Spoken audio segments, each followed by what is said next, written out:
everyone. This is Gayatri from BizWorld Ventures, part of the Capside Group family. Uh, Very excited to kick off our BizWorld Unplugged series, where we chat with industry leaders and get the inside scoop on all things business. So, super excited to welcome our first guest speaker, Mr. Sameer Kaul. We'll be diving into everything from startup hurdles, leadership and management to entrepreneurship and beyond. Just a heads up that this online Unplugged series is a sneak peek with our BizWorld Ventures Conference happening in December 27 and 28 in New Delhi. So let's give a warm welcome to Mr. Kaul. Mr. Kaul is the founder of Ignibiz with a stellar 25-year career. Mr. Kaul is a business leader and a CXO who's made waves across the USA, Australia, and India. He's the mastermind behind launching and growing windshield export brands in India.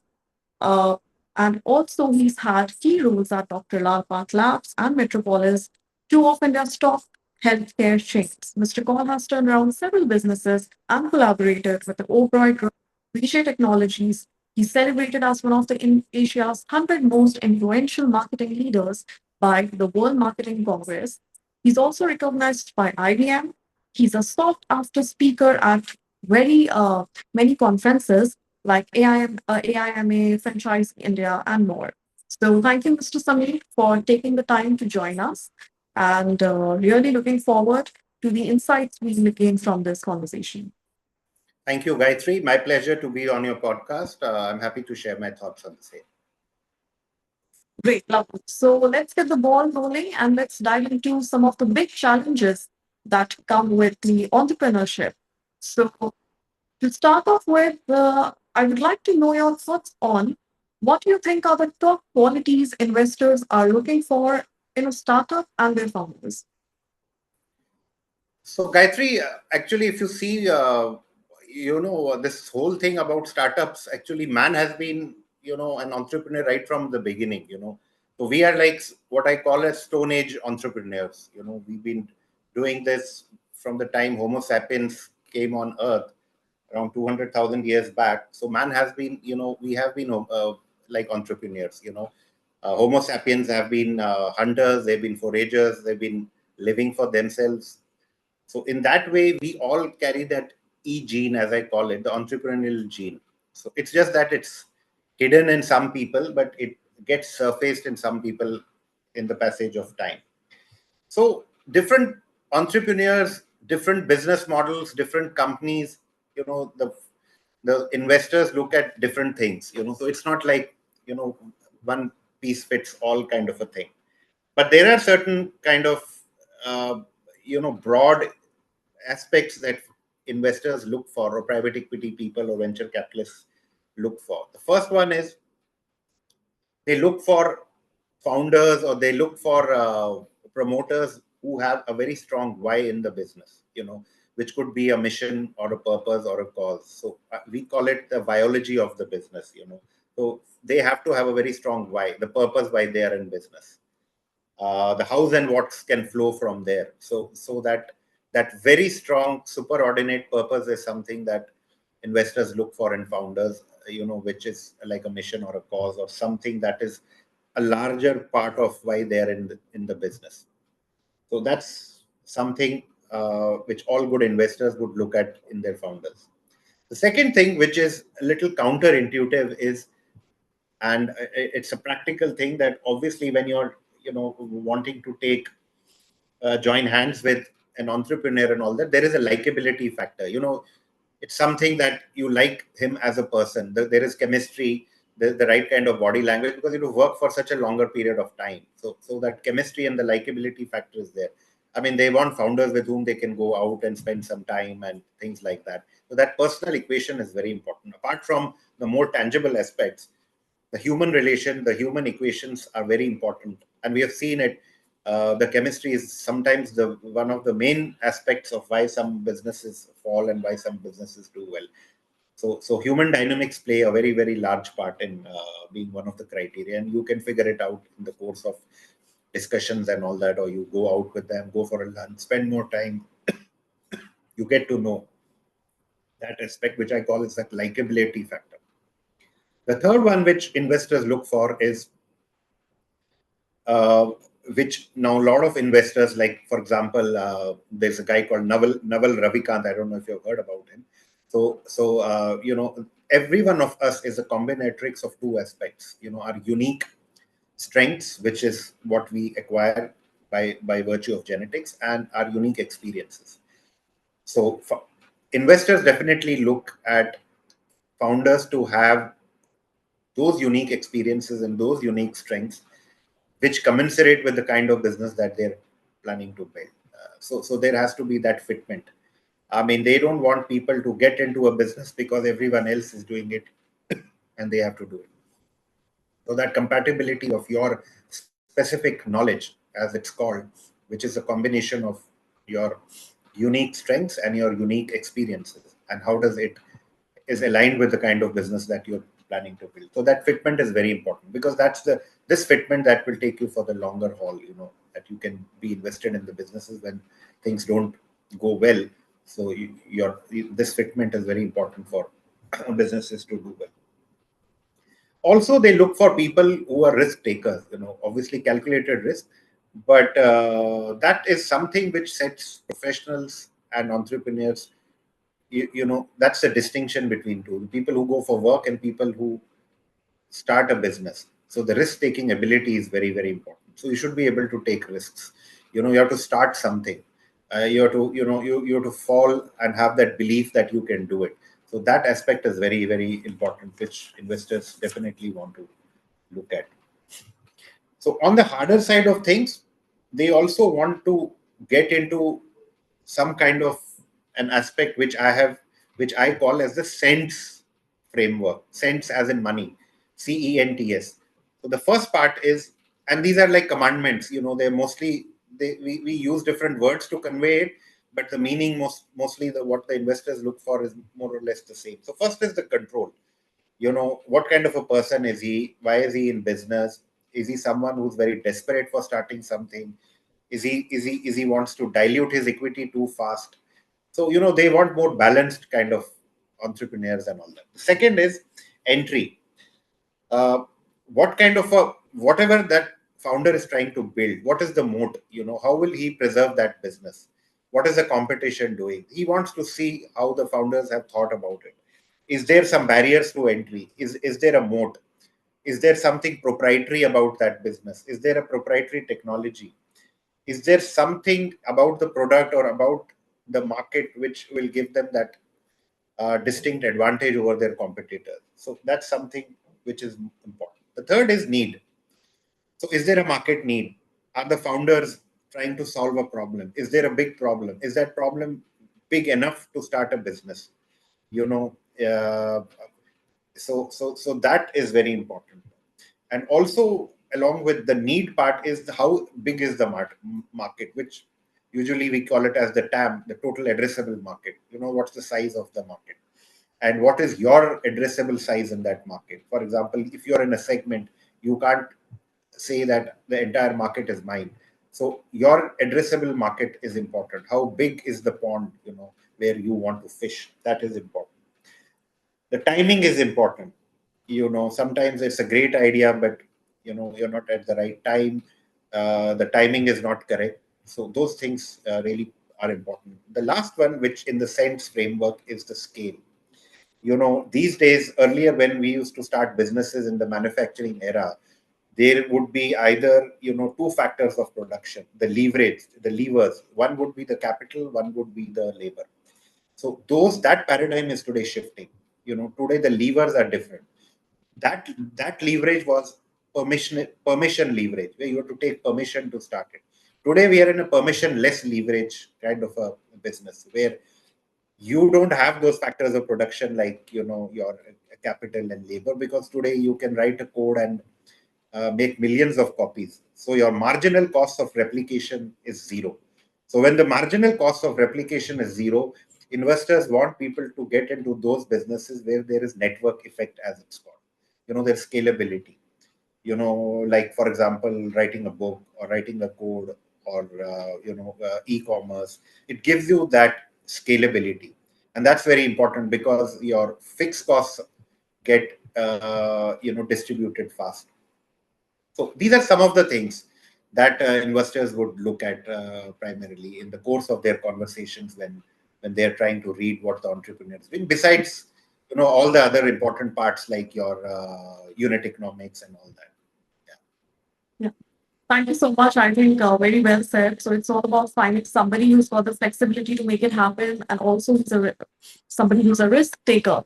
So unfortunately, we are really short of time. So I have to quickly move on to the next question, and because I have so many questions to ask you, but definitely Yeah. we'll have another session to have those detailed conversations. So okay. So very important question again. What are some of the big no-nos that could make investors think twice before backing a startup? So as I said, likability is very important. If the equation is not right, sometimes the best candidates or the best founders are there's no chemistry, it doesn't work out. But one thing which I've seen mostly is what I call as a 1% paradox. Sometimes you have a great idea and your business plan. If you have a business plan and you have said that for example, you want to acquire 1% of the market. Now, in a country where if your industry is like 100,000 crores and you want 1%, that's like 1,000 crores. So it won't work. When a lot of times the investors, the founders are too, they exaggerate over their numbers or they assume numbers which are practically impossible. So when the population is large, when the market is large, percentage sometimes can be misleading. So that's like a 1% paradox, which a lot of founders make that mistake of being too optimistic about their numbers without even having proof of concept or without having built a product market fit. So those aspects are very important. Also, if investors, if founders are wanting to scale up the business very fast, if they are hungry for diluting their equity very fast, they don't have belief. They really are not doing it for the right reasons. And they are having crazy valuations for their businesses. They don't even have a minimum viable product. They don't even have proof of market concept, which they have tested, but they're just going by those valuations and all that we'll build this, and that's all futuristic. So investors sometimes want people that whether they've shown some kind of product market fit, some kind of a minimum viable product, if there's been some traction in the business, if if they see green shoots in that business. If they don't have that, sometimes it's a no. It's like a red flag for those venture capitalists or private equity guys. Perfect. Okay. So that means that the lack of clear market fit and the unconvincing team sure definitely makes the investors a bit hesitant before they Yeah, yeah. invest into a startup. Okay, very rightly said, sir. So, okay, so moving on to our final question for today's session. So, based on, I'm sure you are very experienced. You have been in a corporate culture for so many years. So, could you shed some light on the key leadership traits that consistently lead to business success? So leadership is a very personal thing, leadership in a startup is different than leadership in a say around a 5,000 crore company. So leadership in a startup is when someone is starting a business. So I'll put it in two ways. When someone is starting a business, he's a founder, he's got a co-founder. Leadership that time is setting the right culture because you're just giving birth. It's like giving birth to a baby. You have to set the ground. So the culture is very important. Sometimes the personality of the founder rubs onto the business. So a startup sometimes acquires that culture, which is also the extension of the promoter. However, there are certain things which are important for your kind of a thing in terms of your leadership. Is you know leaders should have some kind of eye for leadership. So leaders should be able to spot leaders. So recruitment and getting the right people on the team, aligning your business model with the kind of people that you want, because people are not good or bad, it's the fitment. Sometimes a great guy may be good in some company but may not be the best guy in some other company because the culture is different, the market is different, the business is in a different part, it's in a different life cycle. So all those things make an important, the track record of the person is very important. How do you spot talent? So spotting talent is very, very important, is a trait of a leader, which is very, very important. Then also in little mid-sized and large companies, 4 E's I call them. The first is the energy. There has to be a lot of energy with the leader or the CEO or the founder to really drive the business. The second is to energize. You have the energy, but you have to also make others energized with that energy. So you have to pass on that energy. The third is what I call as the edge. Now, edge is more of candor and all that. Sometimes you have to take hard calls. Sometimes you have to not be too popular also. Sometimes you have to, take things with a pinch of salt. You have to be candid. You have to give people feedback. You have to tell them where they stand. So those are good leaders and all that. They don't have anything which they tell you at the end of in the appraisal time. So they give you that constant feedbacks. They tell you how things are. They're more realists. They're more firm, but they're also very, very transparent about it. The fourth is execution, which is the most important. So there are four E's: energy, energize, edge, and execution. Execution is the most important. And execution is the discipline to get things done. You've got a great idea, but you have to go and implement it. So that discipline to get it done, where you work with people, strategy, operations, to create that kind of a mindset of timelines and getting things done. Because sometimes the great plan not executed well is of no use, rather than a mediocre plan. If it's executed better, it's much more important. Sometimes founders have great idea, but they're not able to execute. But while hustlers, a new breed of founders, where it's an average idea, but they hustle, they execute it well, they learn, they pivot, and take it to the next level. So execution, the discipline of getting things done, is the most important aspect as a leadership quality anyone can have. So leaders want leaders with those qualities. Of course, leaders also want people not to be their clones, but people who can complement their skills. So if a leader or a founder is good in finance, he would want someone with marketing skills or brand skills, or some other strength that the company needs, so that the skills, so there are a contrarian kind of a leadership team. We are not all clones, the same kind of talent, because you need range in your CXO team. You need range in your within your CXOs or the founding team. So leaders spot the right leaders, because when you're building a team, it's always the team that wins. It's never the business that wins, because sometimes it's the team that competes. A team of fintech A competes with a team of fintech B. A team of health tech A competes with a team of health tech B. Because technology is same these days. So technology is a table stake. What is the secret sauce is the team, and the leader behind them, and the passion for which they're doing it. A strong why, a strong passion to do that Yeah, business. So these are some of the qualities that separate great leaders who perform, rather than leaders who are good on paper. We don't want paper tigers. We want leaders who can lead, who can execute. Yeah, these are some of great. the qualities I can think of. Yeah. Thank you for shedding light on these crucial aspects, sir. So, with that, we wrap up today's session. Thank you. Thank you so much for being a part of this conversation. I'm sure our audience are gonna have very insightful takeaways from this whole conversation. And we are looking forward to welcoming you at our conference, which is in December, BizWorld Ventures Conference. So definitely there we'll have some detailed information on the business and entrepreneurship and the EQ, how much it is important in our lives. Okay, so before I conclude this, any final thoughts on your today's experience, you may? No, it's a good thing, because see, I think today the era that we are in, and the government is also putting so much impetus on entrepreneurship.